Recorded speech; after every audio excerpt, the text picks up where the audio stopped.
History by Alam sir চ্যানেলে সবাইকে স্বাগত জানাই। আগের ভিডিওতে তোমরা হাই মাদ্রাসা 2025 এর মান 2 এর খুবই ইম্পর্টেন্ট যে প্রশ্নগুলো ছিল তার 1 থেকে 24 পর্যন্ত উত্তরগুলো পেয়েছো। আজকের ভিডিওতে তোমরা পাবে 25 থেকে 48, অর্থাৎ অবশিষ্ট যে 24টা প্রশ্ন, টোটালে 48টা প্রশ্ন খুবই ইম্পর্টেন্ট, সেগুলোর উত্তর পেয়ে যাবে। অতএব আলোচনা করা যাক আজকের সেকেন্ড পার্ট, অর্থাৎ 25 নম্বর থেকে 48 নম্বর পর্যন্ত মান 2 এর উত্তর। মান 2 এর খুবই ইম্পর্টেন্ট প্রশ্ন 25 নম্বর প্রশ্ন, একা আন্দোলন বা একতা আন্দোলন নামকরণের কারণ কি? উত্তর হচ্ছে একা কথাটি এসেছে একতা থেকে। 1921 খ্রিস্টাব্দে হরদই, সীতাপুর প্রভৃতি অঞ্চলের উচ্চ হারে রাজস্ব আদায়, দুর্নীতি ও ঠিকাদারদের অমানসিক অত্যাচারের বিরুদ্ধে কৃষকরা ঐক্যবদ্ধভাবে আন্দোলন করেছিলেন, তাই এই আন্দোলনের নাম একা আন্দোলন বা একতা আন্দোলন হয়। পরের প্রশ্ন আছে বীরসালিঙ্গম পান্তুলু কেন বিখ্যাত? উত্তর হচ্ছে দক্ষিণ ভারতের সমাজ সংস্কার আন্দোলনের অন্যতম পথিকৃৎ ছিলেন অন্ধ্রপ্রদেশের বীরসালিঙ্গম পান্তুলু। তিনি নারী শিক্ষা, বিধবাদের পুনর্বিবাহ ইত্যাদির সপক্ষে প্রচার করেন এবং সামাজিক কুসংস্কারগুলির বিরুদ্ধে আন্দোলন করেন। পরের প্রশ্ন আছে সাম্প্রদায়িক বাটোয়ারা নীতি কি? উত্তর লিখতে হবে ভারতের জাতীয় আন্দোলনকে দুর্বল করার উদ্দেশ্যে ব্রিটিশ প্রধানমন্ত্রী র্যামসে ম্যাকডোনাল্ড 1932 খ্রিস্টাব্দে সাম্প্রদায়িক বাটোয়ারা নীতি ঘোষণা করেন। এই ব্যবস্থায় তিনি মুসলিম, শিখ, খ্রিস্টান প্রভৃতি সংখ্যালঘু সম্প্রদায়কে পৃথক নির্বাচনের অধিকার দিয়েছিলেন। পরের প্রশ্ন আছে ইতিহাসে জ্যোতিরাও ফুলে কেন স্মরণীয়? উত্তর হচ্ছে 19 শতকে মহারাষ্ট্রের একজন বিখ্যাত সমাজ সংস্কারক ছিলেন জ্যোতিরাও ফুলে। 1873 খ্রিস্টাব্দে তিনি সত্যশোধক সমাজ প্রতিষ্ঠা করে নিম্ন বর্গের মানুষের স্বার্থ রক্ষায় এবং সমাজ সংস্কারে ব্রতী হন। পরের প্রশ্ন আছে বিবাদী কেন বিখ্যাত বা বিনয় বাদল দীনেশ কেন বিখ্যাত বা অলিন্দ যুদ্ধ কি? উত্তর কি হবে? উত্তর হবে একটাই, তরুণ বিপ্লবী বিনয় বসু, বাদল গুপ্ত এবং দীনেশ গুপ্ত 1930 খ্রিস্টাব্দের 8ই ডিসেম্বর বাংলার ব্রিটিশ শাসনের মূল কেন্দ্র রাইটার্স বিল্ডিং অভিযান করেন এবং কারা বিভাগের অধিকর্তা সিম্পসনকে হত্যা করেন। তাদের সঙ্গে রাইটার্স বিল্ডিং এর অলিন্দে বা বারান্দায় ব্রিটিশ পুলিশের যে যুদ্ধ হয় তাই অলিন্দ যুদ্ধ নামে খ্যাত। পরের প্রশ্ন আছে নিম্ন বর্গের ইতিহাস চর্চার কয়েকজন ঐতিহাসিকের নাম লেখো। উত্তর হবে একদম সোজাসাপটা, নিম্ন বর্গের ইতিহাস চর্চার কয়েকজন ঐতিহাসিক হলেন পার্থ চট্টোপাধ্যায়, জ্ঞানেন্দ্র পান্ডে, শহীদ আমিন, সুমিত সরকার, গৌতম ভদ্র প্রমুখ। পরের প্রশ্ন আছে ইন্টারনেট ব্যবহারের দুটি অসুবিধা লেখো।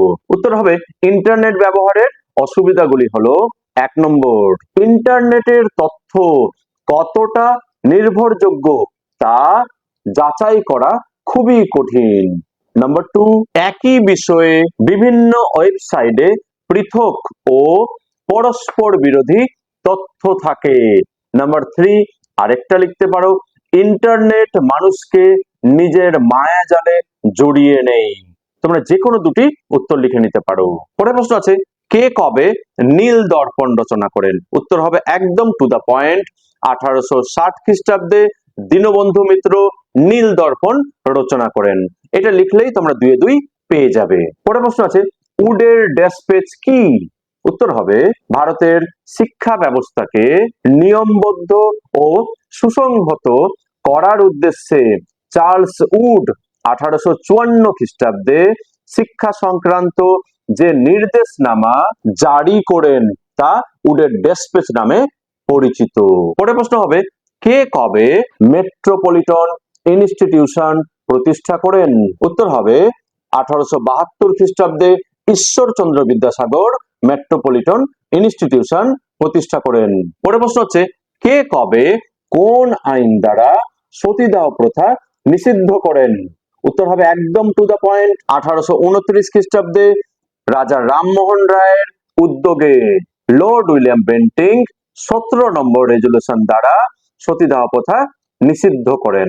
পরের প্রশ্ন হচ্ছে, কে কবে বিধবা বিবাহ আইন সিদ্ধ করেন? উত্তর হবে 1856 খ্রিস্টাব্দে ঈশ্বরচন্দ্র বিদ্যাসাগরের আন্দোলনের ফলে লর্ড ক্যানিং বিধবা বিবাহ আইন পাস করেন। পরের প্রশ্ন আছে, নব্য বেদান্তবাদ কি? উত্তর হবে প্রাচীন অদ্বৈত বেদান্ত দর্শন অনুসারে স্বামী বিবেকানন্দ বলেন, সর্বত্রই ব্রহ্মা উপস্থিত, সাধারণ মানুষের সেবা করাই হলো ব্রহ্মের সেবা করা। তার এই ব্যাখ্যা নব্য বেদান্তবাদ নামে পরিচিত। পরের প্রশ্ন আছে, সন্ন্যাসী ফকির বিদ্রোহের পটভূমিকায় রচিত উপন্যাসগুলি কি কি? উত্তর হচ্ছে, সন্ন্যাসী ফকির বিদ্রোহের পটভূমিকায় রচিত উপন্যাসগুলি হলো বঙ্কিমচন্দ্র চট্টোপাধ্যায়ের আনন্দমঠ, দেবী চৌধুরানী। পরের প্রশ্ন আছে, ডিকু কারা? উত্তর হচ্ছে, ডিকু শব্দটি সাঁওতালি শব্দ, এর অর্থ প্রতারক। সাঁওতাল পরগনা অঞ্চলের বহিরাগত সুদখোর মহাজন ও জমিদারদের ডিকু বলা হতো। পরের প্রশ্ন আছে, কে কোন বিদ্রোহকে ভারতের প্রথম স্বাধীনতা যুদ্ধ বলেছেন? উত্তর হচ্ছে, বিনায়ক দামোদর সাভারকার 1857 খ্রিস্টাব্দের বিদ্রোহকে ভারতের প্রথম স্বাধীনতা যুদ্ধ বলেছেন। পরের প্রশ্ন আছে, সভা সমিতির যুগ কি?